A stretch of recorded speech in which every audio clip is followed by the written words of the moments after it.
Hello everyone, This is me Shadhi. this is me Babun. Welcome to our channel. কেমন আছো তোমরা? আশা করি অনেক অনেক ভালো আছো।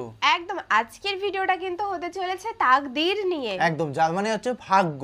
একদম। ভাগ্য এমন একটা জিনিস যে তুমি যতই চাও না কেন তোমার ভাগ্যে যদি না থাকে, যদি না থাকে তাহলে কিন্তু কোনোভাবেই পসিবল হবে না। কথা আমি একটা মানুষকে ভালোবাসি, যদি আমার ভাগ্যে যদি না থাকে আমরা যত হাজার চেষ্টা করি না কেন কোনোদিনও সম্ভব না। একদম যতটুকু লেখা আছে ততটুকু কিন্তু হবে, যেটা লেখা নেই আমরা হাজার চিৎকার চেঁচামেচি বা যাই করে না কেন পসিবলই না, কোনো লাভই নেই। অনেকটা কিন্তু হচ্ছে কর্মের উপর ডিপেন্ড করে। হ্যাঁ, কিছুটা কিন্তু কর্মের উপরেও নির্ভর করে। একদম, কারণ কর্ম একটা জিনিস ভাগ্যটাকেও কিন্তু চেঞ্জ করে দেয়। যেহেতু কর্মটা অনেক ইম্পর্টেন্ট, কিন্তু ভাগ্যটাও ইম্পর্টেন্ট। যে তুমি চাইলেই অনেক কিছু করতে পারবে না, ভাগ্যের উপরেই লেখা সবকিছু। কথা আছে না, কপালে ভাগ্য একটা জিনিস, তো যতই চেষ্টা করি না কেন কপালে না থাকলে সম্ভবই না। তো অবশ্যই দেখবো তাকদীর নিয়ে হতাশ হবেন না। তো একটা ভালো একটা হাইলাইট টাইটেল, হ্যাঁ এটা বিষয় নিয়ে সবাই কিন্তু অ্যাকচুয়ালি খুব বাজেভাবে ইফেক্ট পড়ে মস্তিষ্কে, যে আমার সাথে এটা হলো, কেন হলো, আমার সাথে এটা কেন হলো। হ্যাঁ, আলটিমেট লাস্টে গিয়ে কিন্তু আমরা বুঝতে পারি যে না, এটা তখন হয়েছিল ভালোর জন্য হয়েছিল। আমরা কিন্তু তখন বুঝতে পারি না, আমরা কিন্তু পরে গিয়ে বুঝতে পারি। একদম এটাই বলতে যাচ্ছি। তো ভাগ্য খুবই যে একটা জিনিস যেটা মানুষকে ভালো মানে অনেক ভালো করতে পারে, আর মানুষকে খারাপ করলে অনেকটাই খারাপ করতে পারে। কিছুটা কর্মের উপর ডিপেন্ড করে ভাগ্যটা কি। অবশ্যই দেখবো। চ্যানেল যদি নতুন হয় তো চ্যানেলটি সাবস্ক্রাইব করে দেবে, পাশে থাকা বেল আইকনটা টাং করে বাজিয়ে দেবে, একটা লাইক করে দেবে, আর মেইন ভিডিও তোমরা ডেসক্রিপশন বক্সে লিংক পেয়ে যাবে, চেক আউট করে নিও। তো চলো আজকের ভিডিও শুরু করা যাক। আল্লাহ পাক কলম সৃষ্টি করে তাকদীর লিখেছেন, অতএব তাকদীর নিয়ে প্রিয় ভাইয়েরা বিচলিত হবেন না। আপনার তাকদীরে যা আছে আপনি পাবেন, যা নাই কোশ্চেন কালেও পাবেন না। Full stop. একদম ঠিক কথা। আপনার তাকদীরে যা আছে আপনি পাবেন, না পেয়ে আপনি দুনিয়া থেকে যাবেন না। Full stop. আর আপনার তাকদীরে যা নাই সারা দুনিয়ার মানুষ মিলে আপনাকে দিতে পারবে না। একদম এই চিন্তাটা আগে মাথার মধ্যে সেট করেন। আমি এটাই বলতে চাচ্ছিলাম। এই চিন্তা যার মধ্যে ইনস্টল করা আছে সে আত্মহত্যা করে না কখনো, সে হতাশ হয় না কখন, সে ভয় পায় না, আল্লাহর পথে চলতে গিয়ে পিছু পা হয় না, সে জালেমের সামনে মাথা নত করে না। যার মাথায় এই চিন্তা আছে যে আল্লাহ যা লিখেছেন এটা হবে, যা লিখেন নাই সারা দুনিয়ার মানুষ মিলে সেটা হবে না। সিম্পল। এর মধ্যে আল্লাহ পাক পরীক্ষায় ফেলবেন, ওই বিষয়টা ডিফারেন্ট। আমি অবশ্যই তোমাদেরকে পরীক্ষা করব ভয় দিয়ে, ক্ষুধা দিয়ে, সন্তানের ইন্তেকাল দিয়ে, ফসলের ক্ষতি দিয়ে, সম্পদের ক্ষতি দিয়ে আমি পরীক্ষা করব। কিন্তু যারা সবর করবে এবং যারা এই কনসেপ্ট রাখবে ইন্না লিল্লাহি ওয়া ইন্না ইলাইহি রাজিউন, এদেরকে আল্লাহ পাক প্রশংসা করেছেন, ইনশাআল্লাহ এরা সফল হবে। আল্লাহ পাক তাকদীর লিখে ফেলেছে, তাকদীর নিয়ে টেনশন করবেন না, রিজিক নিয়ে টেনশন করবেন না। এখনকার যুব সমাজের সবচেয়ে বড় টেনশন রিজিক। একটা জব, একটা ভালো জব, একটা ভালো ব্যবসা, সে সিকিউরড লাইফ চাচ্ছে। রিজিক নিয়ে চিন্তা করবেন না। আপনার কাছে যে রিজিক আছে এটা আপনার কাছে আসবেই ইনশাআল্লাহ। হয়তো সময় লাগছে কিন্তু আপনার কাছে আসবেই ইনশাআল্লাহ। আপনি হালালের উপর থাকবেন, ন্যায়ের উপর থাকবেন, আপনি অন্যায় পথে রিজিক সার্চ করবেন না। আপনার তাকদীরে যে রিজিক আছে আপনার কাছে আসবে ইনশাআল্লাহ। একদম। এবার আসেন, আল্লাহ পাক এরপরে সৃষ্টি করেছেন মহাবিশ্ব, এই পুরো মহাবিশ্ব। তাকদীর লিখার পরে মহাবিশ্ব কয় দিনে? ফি সিত্তাতি আইয়াম, 6 দিনে। মাত্র 6 দিনে আল্লাহ পাক পুরো মহাবিশ্ব সৃষ্টি করেছেন। 6 দিনের মধ্যে। ওয়াও। হুয়াল্লাযী খালাকাস সামাওয়াতি ওয়াল আরদা ফি সিত্তাতি আইয়াম সুম্মা ইস্তাওয়া আলাল আরশ। সূরা হাদীদের মধ্যে এটা আছে। তিনি সে আল্লাহ যিনি এই মহাবিশ্ব সৃষ্টি করেছেন 6 দিনে, এরপরে আরশের উপর সমাসীন হয়েছেন। 6 দিনে আল্লাহ পাক এর একদিন আমাদের একদিনের মতো নয়, বরং কিয়ামতের মাঠে যেদিন আমরা দাঁড়িয়ে থাকব এই দিনটা হবে আল্লাহর হিসেবে 50,000 বছরের সমান। মানুষ অস্থির হয়ে থাকবে, বিচার শুরু হচ্ছে না কেন। অপেক্ষা করা কাজটা খুব যন্ত্রণাদায়ক, তাই না? কারো জন্য অপেক্ষা করা, অপেক্ষা করে আছেন, 1 ঘন্টা পর আসবে, এলো না, আপনি অস্থির হবেন। 2 ঘন্টা পর এলো না, 10 ঘন্টা পর এলো না, আপনি অস্থির হবেন, পায়চারি করবেন, বই পড়বেন, নাস্তা খাবেন, হাঁটাহাঁটি করবেন, আপনি ব্যাকুল হয়ে যাবেন। অপেক্ষা করা একটা ডিফিকাল্ট কাজ। কিয়ামতের মাঠে মানুষ 50,000 বছর অপেক্ষা করবে, বিচার শুরু হচ্ছে না কি জন্যে? সবাই গিয়ে ধন্না দিবে, প্রথমে আদম আলাইহিস সালাম, তারপরে নূহ আলাইহিস সালাম, ইব্রাহিম, মূসা, ঈসা আলাইহিমুস সালাম। আল্লাহর কাছে একটু সুপারিশ করেন, বিচার যেন শুরু হয় অ্যাটলিস্ট। কেউ কিচ্ছু করতে পারবে না, কারণ সবাই বলবে ইয়া নাফসি, ইয়া নাফস। দূর থেকে একজনের আওয়াজ আসবে, যিনি ইয়া নাফসি বলছেন না, যিনি বলছেন ইয়া উম্মতি, ইয়া উম্মতি। সবাই তার কাছে যাবে এবং তিনি আমাদের নবী মুহাম্মদ রাসূলুল্লাহ সাল্লাল্লাহু আলাইহি ওয়াসাল্লাম সিজদায় পড়ে যাবেন এবং তার উম্মার জন্য সুপারিশ করবেন। উম্মার কবিরা গুনাহগার ব্যক্তিদেরকে সুপারিশ করে তিনি জান্নাতে নিয়ে যাবেন ইনশাআল্লাহ। আল্লাহ তাকে ওয়াদা করেছেন, হে নবী, তোমার উম্মতের কোনো ব্যক্তি যদি শিরিক না করে আমার সামনে উপস্থিত হয়, আমি তাকে মাফ করে দেব ইনশাআল্লাহ। হাদিসে কুদসির মধ্যেও আছে যে, হে আদম সন্তান, তুমি যদি দুনিয়ার সমান পাপ নিয়ে, আসমান জমিন সমান পাপ নিয়ে আমার সামনে দাঁড়াও, কিন্তু আমার সাথে কাউকে শরীক করনি, তাহলে আমি আল্লাহ তোমার সামনে আসমান জমিন সমান ক্ষমা নিয়ে উপস্থিত হব ইনশাআল্লাহ। শোনেন, 1099 জন মানুষ জাহান্নামে যাবে, প্রতি হাজারে 999 জন মানুষ জাহান্নামে যাবে। সহিহ বুখারীর হাদিস 4 বার এসেছে। এখানে ইকুয়েশনটা এমন না যে ম্যাথামেটিক্যালি ক্যালকুলেট করতে হবে, এমন নয়। এটা দিয়ে আধিক্য বোঝানো হচ্ছে, বেশিরভাগই জাহান্নামে যাবে। এই কথা আল্লাহ পাক কিন্তু সূরা আরাফের মধ্যে বলেছেন 179 নম্বর আয়াতে, ওয়ালাকাদ যারানা লিজাহান্নামা কাসীরাম মিনাল জিন্নি ওয়াল ইনস। একই বিষয়ে কোরআন হাদিস পরস্পর মিলে যায়। এখানে একটা বিষয় বুঝতে হবে, আল্লাহ পাক বলেছেন সূরা নিসার মধ্যে, ইন্নাল্লাহা লা ইয়াগফিরু আন ইউশরাকা বিহি ওয়া ইয়াগফিরু মা দুনা যালিকা লিমান ইয়াশা।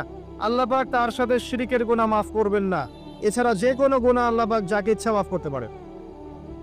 তার মানে যে বেশিরভাগ মানুষ জাহান্নামে যাচ্ছে, তাদের আমলনামায় কোন পাপ থাকতে পারে?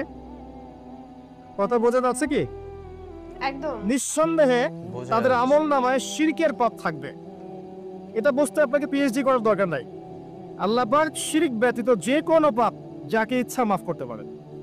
তার মানে তারা জাহান্নামে যাচ্ছে বিকজ অফ শিরক। আমাদের মুসলিমরা এখন শিরক বোঝে না, অমুসলিমরা তো শিরক করেই। যেমন কেউ বলছে ওয়াকালাতিল ইয়াহুদু উযাইরুন ইবনুল্লাহ, বলছে উযাইর আল্লাহর সন্তান, নাউযুবিল্লাহ, শিরক। অথচ ওরাই এখন বিশ্বকে রুল করছে, তাই না? একদম। ওয়াকালাতিন নাসারা আল মাসীহ ইবনুল্লাহ, নাসারা বলছে যে ঈসা ইবনে মারইয়াম আল্লাহর সন্তান, তাই না? অথচ ওই সভ্যতাই এখন বিশ্বকে রুল করছে। যালিকা কাউলুহুম বিআফওয়াহিহিম, এটা ওদের মুখের কথা, এটা জাস্ট মুখের কথা।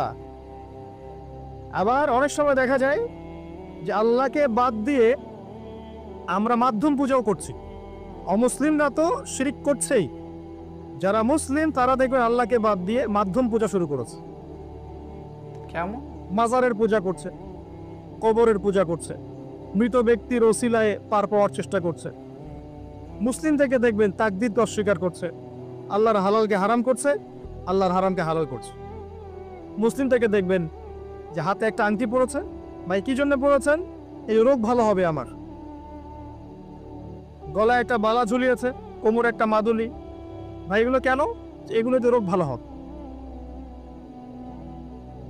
মুসলিমদের কথা বলছি, অমুসলিমদের কথা বাদ দেন। যারা বলছে আল্লাহর সন্তান আছে, ওদের কথা তো বলার দরকার নেই আমাদের, কারণ এগুলো স্পষ্ট শিরক। তবে এতটুকু বলি যে 25শে ডিসেম্বরে যারা বলেছে মেরি ক্রিসমাস, বলেছে না? 25শে ডিসেম্বর যারা বলেছে মেরি ক্রিসমাস মুসলিমদের মধ্যে, এরা স্বীকার করে নিয়েছে যে ওই দিন আল্লাহ রাব্বুল আলামিন ঈসা আলাইহিস সালামকে জন্ম দিয়েছেন। নাউযুবিল্লাহ, নাউযুবিল্লাহ। আর এটা এত বড় একটা কথা, এই কথা যদি আসমান জমিন আর পাহাড় শুনে রিয়াক্ট করতে পারতো, থরথর করে কেঁপে ভেঙে যেত ওরা। সূরা মারিয়ামের শেষের দিকে পড়ে দেখা, وقالوا اتخذ الرحمن ولدا لقد جئتم شيئا إدا تكاد السماوات والأرض يتفطرن منه وتنشق الأرض وتخر الجبال هدا। পরেন অর্থটা, আসমান জমিন পাহাড় যদি এই কথা শুনে রিয়াক্ট করতে পারতো, এরা চৌচির হয়ে যেত। এত বড় একটা কথা বলেছো তোমরা, ঈসা আলাইহিস সালামকে আল্লাহ পাক জন্ম দিয়েছেন, আউযুবিল্লাহ। এরা তো শিরক করছে। মুসলিমরাও দেখবেন এই যেগুলো বললাম, আল্লাহকে বাদ দিয়ে অন্যের কাছে দোয়া করছে, আল্লাহকে বাদ দিয়ে অন্যকে সেজদা করছে, আল্লাহকে বাদ দিয়ে অন্যের কাছে নজর মানত করছে, আল্লাহকে বাদ দিয়ে অন্যের জন্য জবাই করছে, আল্লাহর তাকদীরকে অস্বীকার করছে, আল্লাহর হালালকে হারাম করে নিচ্ছে, আল্লাহর হারামকে হালাল করে নিচ্ছে।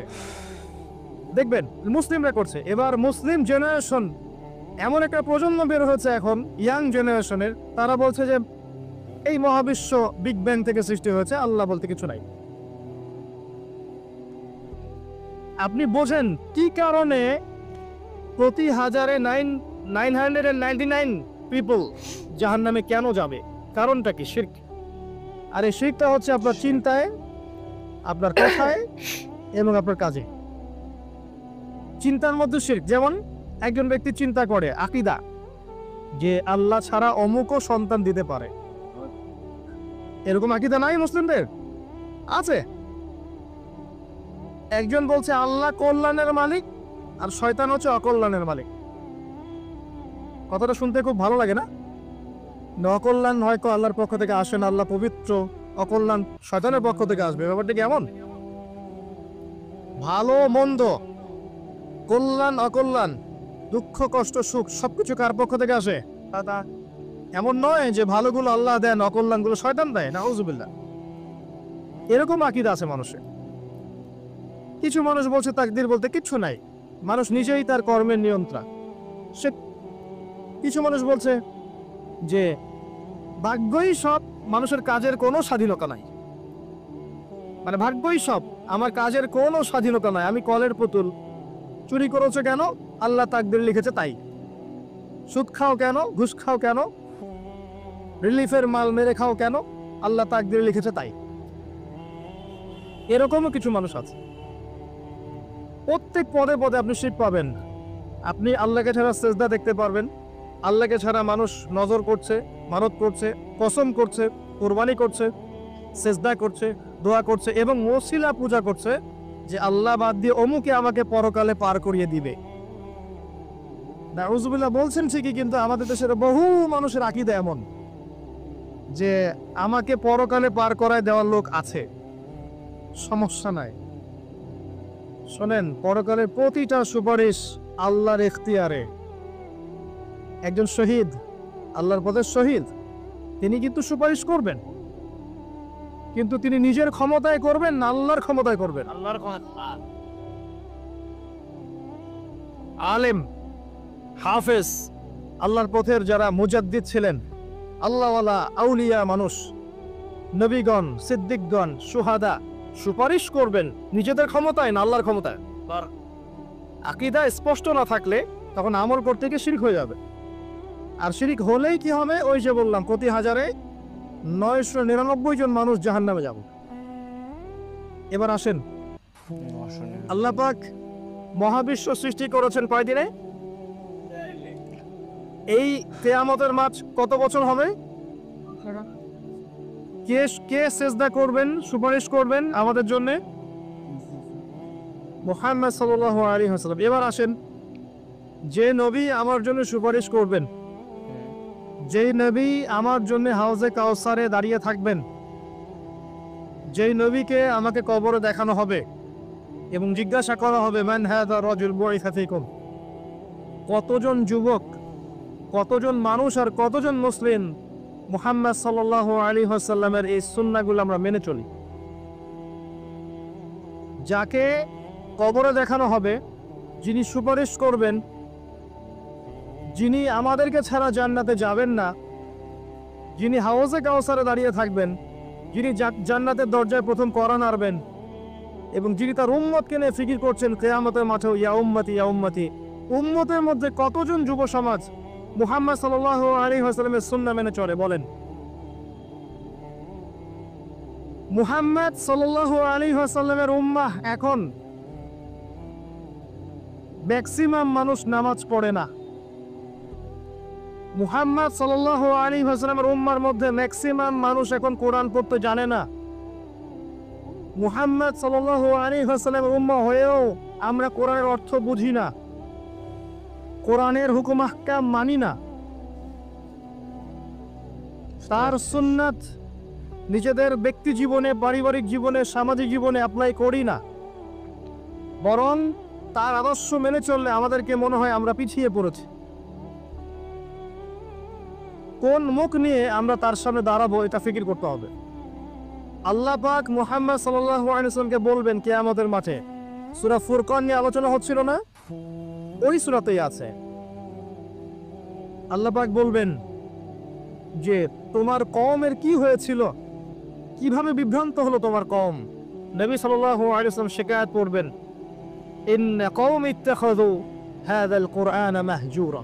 শিকায়াতটা শোনেন, শিকায়াতটা শোনেন। নবী সাল্লাল্লাহু আলাইহি ওয়াসাল্লাম বলবেন, আমার কওম হে আল্লাহ কোরআনকে পরিত্যাগ করেছিল, আমার কওম হে আল্লাহ কোরআনকে পরিত্যাগ করেছিল। কি করছি কোরআন কেন্দ্রিক আমরা? কতজন কোরআন পড়তে জানি? হাত উঁচু করেন দেখি। মাশাআল্লাহ, না সংখ্যা অনেক, আলহামদুলিল্লাহ। এবার বলেন কতজন কোরআনের ভাষাটা বুঝি? হাত উঁচু করেন দেখি। কোরআন পড়েন মাশাআল্লাহ। আয়াতুল কুরসি মুখস্থ আছে কয়জনের? হাত তুলুন।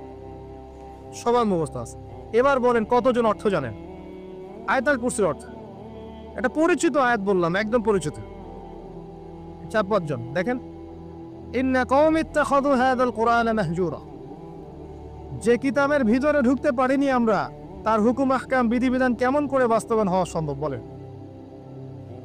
আল কোরআনের আলো যে ঘরে ঘরে জ্বালাতে চাই আমরা, প্রত্যেক ঘরের মানুষ যদি কোরআন না পড়ে, না বোঝে, কিভাবে জ্বলবে আমাকে বলেন? সেটাই। শুধু স্লোগান দিয়ে জ্বলবে? একদমই না। শুধু শোডাউন করে জ্বলবে? আইওয়াশ করে জ্বলবে? একদমই না। আর এই জ্বলানোর দায়িত্ব কি সবার আগে রাষ্ট্রের না ব্যক্তির? ব্যক্তি ঠিক হচ্ছে না, রাষ্ট্রের দিকে আঙ্গুল তোলার কি দরকার? হ্যাঁ, তো নিজেই ঠিক হচ্ছে না। নামাজ পড়তে রাষ্ট্র বাধা দিয়েছে নাকি? কোরআন তেলাওয়াত শিখতে রাষ্ট্র বাধা দিয়েছে? আরবি ভাষা শিখবেন, আপনি ব্যাকরণ শিখবেন, মাদ্রাসায় পড়বেন, কোরআন হাদিস গবেষণা করবেন, রাষ্ট্র বাধা দিয়েছে? নিজেই ঠিক হচ্ছে না, মানুষের দিকে আঙ্গুল তোলার সময়। সেটাই। মাশাআল্লাহ, ওটাই তো বড় আপনি তো problem। এমন একটা যুগে আছেন এখন, এমন একটা সমাজে আমরা এখন বসবাস করছি, যেই সমাজে এবং যেই বিশ্বে বৈশ্বিক কন্ট্রোলটা মুসলিমদের হাতেই নাই। অবশ্যই ঠিক পুরো কথা। বিশ্বের কন্ট্রোলটা মুসলিমদের হাতে নেই এখন। একদম। বিগত 100 বছর ধরে আমরা যে আপোষে ইখতিলাফে লিপ্ত ছিলাম, এই সময়গুলোর মধ্যে পৃথিবীর একটা সভ্যতা এত রাইজ করে গেছে যে তারা এখন আমাদেরকে উঠতে বললে উঠি, বসতে বললে বস। হ্যাঁ, বাস্তবতা এমন। অনেকে মনে হতে পারে না কথা ঠিক নয়, কথা ভুল। বাস্তবতা এমনই। পৃথিবীর বড় বড় সেকশন, পলিটিক্স, ইকোনমিক্স, আপনার জিওপলিটিক্স, মিডিয়া, সামরিক বিষয়, প্রযুক্তি, শিক্ষা এবং দর্শন, এই সমস্ত বিষয়গুলো এখন করে। জানেন, আপনি মনে হতে পারে না কথা সম্পূর্ণ ঠিক নয়, কিন্তু বাস্তবতা এমন, বাস্তবতাটা এমন। অথচ সংখ্যায়, ভৌগোলিক দিক থেকে, আয়তনে, জনবলে, প্রাকৃতিক সম্পদে মুসলিমদের চেয়ে সেরা কেউ নাই পৃথিবীতে। তারপরেও আমাদের এই অবস্থার কারণ কি জানেন? কেন? ওই যে ইন্না কওমি ইত্তাখাযু হাযাল কুরআনা মাহজুরা, আমার কওম আল্লাহ কোরআন থেকে দূরে ছিল, কোরআনকে পরিত্যাগ করেছে। কারণগুলো বলছি শোনেন। কারণ হচ্ছে কোরআন থেকে দূরে থাকা, কারণ হচ্ছে নবী সাল্লাল্লাহু আলাইহি ওয়াসাল্লামের সুন্নাহ থেকে দূরে থাকা, কারণ হচ্ছে আপোষে ইখতিলাফ, বিভেদ, অনৈক্য, কারণ হচ্ছে আপোষে গীবত, তহমত, কাদা ছড়াছড়ি, সমালোচনার সংস্কৃতি, কারণ হচ্ছে আমাদের হারাম রিজিক, কারণ হচ্ছে পারিবারিক আদর্শের মূল্যবোধের অবক্ষয়, কারণ হচ্ছে দুর্নীতি, করাপশন, কারণ হচ্ছে বিশ্বকে চ্যালেঞ্জ করার মানসিকতার অভাব, কারণ ধৈর্যের অভাব, সাহসের অভাব, কারণ হচ্ছে সেই নববী যুগের ঈমান, আমল, তাকওয়ার অভাব। উমর রাদিয়াল্লাহু আনহুর যুগে আমরা এমন ছিলাম? উসমান রাদিয়াল্লাহু আনহুর সময় এমন ছিলাম? আলী ইবনে আবি তালেবের সময় এমন ছিলাম? আবু বকর সিদ্দিকের সময় এমন ছিলাম? উমর রাদিয়াল্লাহু আনহুর যুগে ওই খেজুর পাতার মসজিদে বসে একটা হুঙ্কার ছাড়লে রোমান সম্রাট হিরাক্লিয়াসের এই যে তখ্ত থরথর করে কেঁপে যায়। বাবা, খেজুর পাতার মসজিদ, বসে আছেন, শুয়ে আছেন খলিফা মাটির মধ্যে, এই যে খেজুরের চাটাইয়ের উপরে। এই খলিফা যদি দাঁড়িয়ে একটা হুঙ্কার দেন, তাহলে রোমক সাম্রাজ্যের এই যে সিংহাসনের নিচের মাটি সরে যায়। ওদের কথা বাদ দেন, সাহাবায়ে কেরাম রাদিয়াল্লাহু আনহুম আজমাইন, তারা তো মাশাআল্লাহ জান্নাতের সার্টিফিকেট প্রাপ্ত। তার পরের জেনারেশনে আসা উমাইয়া খেলাফত, তখন কি আমরা এমন ছিলাম? দীর্ঘদিন প্রায় 132 বছরের মতো তারা শাসন করেছে, তখন কি মুসলিমদের অবস্থা এমন ছিল? আব্বাসীয় খেলাফত অনেক দিন, 500-র মতো বছর তারা শাসন করেছে, তখন কি আমাদের অবস্থা এমন ছিল? হ্যাঁ, একবার এমন হয়েছিল। কখন জানেন? কখন? হালাকু খায়ের সময়। মঙ্গলদের নাম শুনেছেন? মুঘল। চেঙ্গিস খান নাম শুনেছেন? চেঙ্গিস খান, হ্যাঁ। আচ্ছা, ওরা যখন বাগদাদকে আক্রমণ করেছিল, তখন মাত্র 40 দিনের ব্যবধানে বাগদাদকে তারা ধ্বংসস্তূপে পরিণত করেছে। কথিত আছে 10 লাখ, কেউ বলে 15 লাখ, কেউ বলে 20 লাখ মানুষকে 40 দিনের মধ্যে হত্যা করা হয়েছে। ম্যাসাকার। আপনাদেরকে একটা তথ্য দেই, যখন মঙ্গোলিয়ানরা বাগদাদকে আক্রমণ করছিল, তখনও কিছু মানুষ বসে বসে ইখতিলাফ করছিল যে কাকড়ার মাংস খাওয়া যায় কি যায় না। আমার কথা বুঝে আসে না? যখন মঙ্গোলিয়ানরা মুসলিমদেরকে আক্রমণ করছিল বাগদাদে এবং লাশের পর লাশ ফেলে দিচ্ছে, তখনও কিছু মানুষ বসে বসে তর্ক করছে, বাহাস করছে কাকড়া খাওয়া জায়েজ না না জায়েজ। ওই সময় নিশ্চয়ই এটা গুরুত্বপূর্ণ কাজ ছিল নাকি? ওই সময় গুরুত্বপূর্ণ কাজ কি ছিল বলেন? ওদেরকে প্রতিহত করা নয় কি? এখন যারা মুসলিমদের সাথে এমন আচরণ করছে, এখনো কি আমরা সেই কাজই করছি না? এই মানসিকতা থেকে বের না হতে পারলে কি আমাদের উন্নতি হবে ভাই? একদমই না। মৌলিক কাজে আসেন, প্রচুর পড়াশোনা করতে হবে। প্রথম কাজ, একটা দেশ, একটা সরকার থাকে, প্রশাসন থাকে, জনগণ থাকে, ওলামায়ে কেরাম থাকে, যুব সমাজ থাকে, থাকে না? একদম। এরা সবাই এক না আলাদা? এক। এরা সবাই একটা নেশন না আলাদা? একটাই নেশন। একে অপরের শত্রু না মিত্র? মিত্র। একে অপরের ভাই না শত্রু? ভাই। এরা সবাই একটা নেশন, একটা বডি না? একদম। একটা দেহের একটা অংশে আঘাত পেলে অন্য অংশ ব্যথা পায় না? একদমই। ব্যথা পায়। যদি ব্যথা না পায় তাহলে ওই অংশটা প্যারালাইজ না? অবশ্য আমরা সবাই এক, এই কনসেপ্টটা ভুলে গেছি। আমরা সবাই মিলে যে একটা জাতি, কনসেপ্টটা ভুলে গেছি। আমরা আপোষে নিজেদের সাথে লড়ছি, ধর্মনেতা আর এক ধর্মনেতার সাথে, এক আলেম আর এক আলেমের সাথে, এক বক্তা আর এক বক্তার সাথে, এক পলিটিক্যাল দল আর এক পলিটিক্যাল দলের সাথে, একটা ধর্মীয় দল একটা ধর্মীয় দলের সাথে। দেখবেন আমরা আপোষে লড়ছি, অথচ আমরা সবাই কিন্তু এক। প্রথমত আমরা আল্লাহর বান্দা, এরপর আমরা মুসলিম, আমরা একই জাতীয়তায় বিশ্বাস। এখন একটা বিভক্ত জাতিকে দমন করা কি কঠিন না সহজ? সহজ। কথা বলে সহজ না কঠিন? যখন আমরা বিভক্ত, তখন আপনাকে আমাকে সহজেই তারা দমন করতে পারবে, কোনো সমস্যা নেই। যদি আমরা ঐক্যবদ্ধ থাকতে পারতাম, তাহলে আজকে আমাদের অবস্থাটা হতো না। একদম। এই সারা বিশ্বে আমাদের যে অবস্থা, আপনি তাকান, সিরিয়া, ইরান, লেবানন, জর্ডান, যে কোনো দিকে তাকান, একটাই চিত্র দেখবেন, একটা চিত্রই দেখবেন যে রক্ত ঝরছে মুসলিমদের। কাদের? মুসলিমদের। ছোট ছোট বাচ্চা, দুধের বাচ্চা, বোঝে না যে ভালো কি আর মন্দ কি, নাই কি অন্যায় কি, এটাও বোঝে না। এদেরকে বোম মেরে হত্যা করে দেওয়া হচ্ছে। আর আমরা কি করছি ভাই? ওই যে Facebook। হ্যাঁ ঠিক বলেছেন, মাসালা আমাকে বলতে বলেন না, ওইটা নিয়ে আবার বিতর্ক শুরু হয়ে যাবে। আর ধরতে পারছেন আপনি ঠিকই, ইখতিলাফি যে বিষয়গুলো আছে এইগুলো নিয়ে আমরা আপোষে মতপার্থক্যে লিপ্ত আছি। মূল বিষয়ে কাজ করা উচিত নয় কি? মূল বিষয়গুলো কি কি? 1 নম্বর আকীদা। 1 নম্বর কি? আকীদা। সবার আকীদাগুলোকে পরিষ্কার করতে হবে। আকীদার মধ্যে কোনো শিরক থাকা যাবে না। কি থাকা যাবে না? শিরকি আকীদা নিয়ে আপনি আল্লাহর পথে কাজ করতে পারবেন না, সফল হবেন না। যাদের আকীদার মধ্যে শিরক আছে, শিরকি আকীদা নিয়ে আপনি সফল হতে পারবেন না, এটা সম্ভব না। 2 নাম্বার, আমল ঠিক করতে হবে। আমলের মধ্যে বেদাত রাখা যাবে না। কি রাখা যাবে না? বেদাত রাখা যাবে, সুন্নত থাকতে হবে। 3 নাম্বার, রিজিক খাবো, হারাম থাকা যাবে না, হালাল থাকতে হবে। না খেয়ে মারা যাবো তাও যাবো, তাও ভালো। হারাম খাবো। কথা বোঝা যায় কি? একদম খাবো না, বা 3 বেলার জায়গায় 1 বেলা খাবো, হারাম খাবো না। একদম। করা যাবে ইনশাআল্লাহ। বাহ বাহ বাহ, খুব সুন্দর টপিক বললেন যে একবেলা দরকার খাবো না, কিন্তু হালাল সত্যের পথে পথে চলবো, একদম ভালো কাজ করব, ভালো কোনো কাজ খারাপ কাজ করা সুদের যাবে কাজ না। একদমই করা যাবে না। আর প্রথমে বিষয়টা বলি যে ভাগ্য এত সুন্দরভাবে এক্সপ্লেন করলে আমার শুনতে শুনতে না মনটা এতটা খুশি হয়ে গেছিল যে আমরা চুপচাপ কিন্তু শুধু মন দিয়েই শুনছিলাম। আজকে কন্টেন্টে জাস্ট মন দিয়ে শুনছিলাম, কোনো এক্সপ্লেন করার কোনো জায়গায় পাচ্ছিলাম না, কারণ একদম। এতটা মন দিয়ে দেখছিলাম।